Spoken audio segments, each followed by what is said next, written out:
олж сонссон. За тэгвэл энэ нийслэлтэй шинээр бүтээн байгуулах байгаа бол одоо энэ 25 он, 26 он гэд төсвөөс дотоодын хөрөнгө оруулагчдаас, гадны хөрөнгө оруулагчдаас одоо олж ирж байгаа, оруулж ирж байгаа тэр зүйл байгаа юу үгүй юу?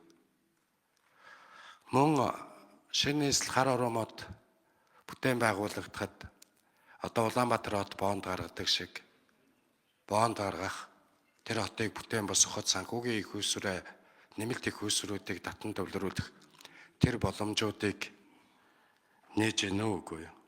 Дээрэс нь энэ хууль батлагдсанаар нэгэнт хот байгуулах тухай хууль гарчна гэдэг бол хуулийг хэрэгжүүлэх үүрэг хүлээгээд эхэлнэ. Тэгэхээр жишээ нь хар оронд эргэжил 25 онд наадам болох уу, болохгүй юу? Улаанбаатарт болох юм уу? Хүүд болоод болох юм уу? Хар оронд болох юм уу? Ерөнхийлөгчийн зүгээс бол 25 оны наадмыг хар оронд хийх саналтай байгаа юм байна гэж би нэг ойлгосон. Мөн бид нар 30 гаруй жилийн өмнө хүн хэцүү цаг үед дэлгүүрийн лангуу хоосорсон тэр үед Монголын ард түмэн бүгдээрээ нэгэн дуугаар сүслэн босож мэгжил чанараас гийг дахин бүтээж чадчихсан. Монгол бүхий өргөг бүтээж ийсэн, засгийн газар хөрөнгө оруулалт бас хийж ийсэн. Энэ бол ард иргэдийн нөгөө оролцоо, итгэл үнэмшил, сүсэг бишрэл, зүтгэл, мөрөөдөл, тэр генерац өгдөг тэр зүйлийг нь өдөөн гаргаж ирж ийсэн. Хар орон хот тэр ийм зүйл босгох тухай төлөвлөгөө байгаа юу, байхгүй юу? Монголчуудад бол бидэнд бүгдд нь тийм сэрэл мэдрэмж үндэстний дархлаа байгаа гэдэгт бол би итгэж байна. Дээрэс нь дараагийн асуулт нь хар ороотыг ингээд бүтээн босгоход, шинэ нийслэлээ бүтээн босгоход бас улс төрийн дэмжлэг өндөр хэмжээнд байх шаардлагатай. Энэ хууль батлагдсны дараа нэг тэр түрүү маргаа үсэд байсан 21 хүнтэй нэг хот байгуулах зөвлөл эднэргээ байж байна. Тэрнээс гадна энэ улсын төсвийг, улсын хуулийг тогтоож байгаа энэ улсын их хурл бусад энэ орон зайд байгаа хэсгээс татан оруулж тэр улс төрийн дэмжлэг үзүүлэх тэр бүтэц бүрэлдэхүүнийг хийх тухай бодсон зүйл манай засгийн газарт ерөнхийлөгчд байгаа юу үгүй юу гэдэг. Энэ тухай ямар нэг төлөвлөлт, ямар нэг бодол санаа байна уугүй юу гэдэг. Ийм хэдэн зүйлийг асуух гэсэн юм аа. Тэр гадны хөрөнгө оруулалтууд сая одоо хот бүтээн байгуулахад хичнээн аж ахуй нэгж архитектор, зураг төсөл бүх юмд оролцсон гэлээ. Тэгэхээр ийм зүйлүүд дээр хэр итгэл үнэмшилтэй хэр тавьж явж байна. Энэ дээр тохирсон дундын болон уртын хугацааны төлөвлөлт байгаа юу? За учруулсаад хариулъя. За хар орон хотын бүтээн байгуулалт дээр урьдчилсан тэзүү хийгдсэн.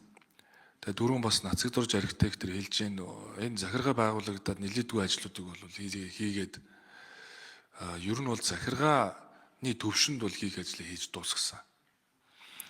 Ингээд урьдчилсан тооцоолол гарахад бол урьдчилсан тэзүүн дээр бараг 26.4 тэрбум доллараар зарж иж хөрөнгө оруулалт хийж иж энд 500 мянган хүний хот амьдрах нөхцөл бол бүрдэнэ. Үүний 70%-ийг хувийн хвшлээр л хийх ёстой. Тийм учраас төр хувийн хвшлийн түншлэлээр хийх шаардлагатай ажлуудын бүлгийг гаргаж өгсөн. Ер нь энэ Улаанбаатар хот бол өөрөө бүгдийг хийдэг. Дэрэгдээ одоо зах замбраагүй олон орон нутгийн өмчт компани байгуулдаг.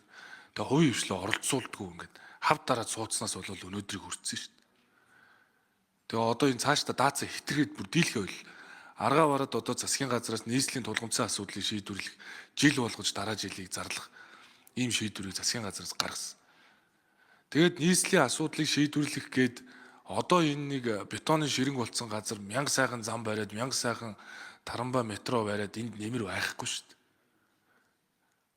Улам л одоо ингээд механик шилжилт нэмэгдээд ер нь тоолж дийлхэ болчихлоо шүү дээ. Тэгэхээр цаашдаа бол Улаанбаатар хотын дунд тулгымцсан асуудлыг засгийн газрын зүгээс шийдэх дээр анхаарал эргэжил ажиллая. Гэхдээ давхар одоо шинэ хот тосгоны эрх зүйн байдлын хуулийг баталж байгаа үед шинэ 100 мод хотын эрх зүйн байдлын хуулийг батлаад бас одоо тусгай хамгаалтанд газар аваад одоо энэ шинэ 100 мод хотыг бид нэр одоо шинжилэн зохион байгуулах гэдэг ингээд гадаад дотоодын хөрөнгө оруулалтын хөөцөлтөд ажиллаж байна. Яг үүнтэй адилхан бид нар энэ хар хором хотын бүтээн байгуулалт хөгжлийг дэмжих чиглэлээр засгийн газрын зүгээс жишээ нь Турктэй бол түүх археологийн олдврыг сэргээх төсөл дээр хамтарч ажиллах гэдэг саналыг илэрхийлээд ажиллаж байна. Сая ерөнхий сайдын Арабын улсуудад айлчилсан айлчлалын үеэр яг энэ хар хором хот дээр эрчим хүч инженерийн дэд үтсийн чиглэлээр ажиллах саналуудыг бодитоогоор бид нар илэрхийлсэн. Австрали улстай цэвэр усны шугам хоолой ногоон байгууламж сэргээгдэх эрчим хүчний төслийг хамтран хэрэгжүүлэхээр ажиллаж байна. Болгартай бас орон сууцны төслүүд дээр ажиллаж байна. Бүгд найрамд Хятад ард улстай хотын ногоон байгууламж сэргээгдэх эрчим хүчний төслийг хамтарч хэрэгжүүлнэ. Оросын холбооны улсын зүгээс барилгын материалын үйлдвэрлэл дэд үтсийн төсөл дээр ажиллана. Солонгосын засгийн газартай сая Солонгос Монголын засгийн газрын комиссийн хуралд би бас өөрөө очсон. Энэ үеэр КОИКА олон улсын байгууллага шинэ хар хором хотын түүх археологийн олдврыг олон нийтэд таниулах дээр бол хамтарч ажиллая гэдгийг саналаа илэрхийлсэн. Тэгэхээр энэ бол олон улсын хөрөнгө оруулалт татах том одоо төсөл болж хувирна. Хар хором хот бол. Тийм учраас хуулиа гаргая. Цаашдаа ерөнхийлөгчийн институт, засгийн газар, гүйцэтгэх засаглал бол хөрөнгө оруулалтыг татах ажлуудыг одоо хийнэ.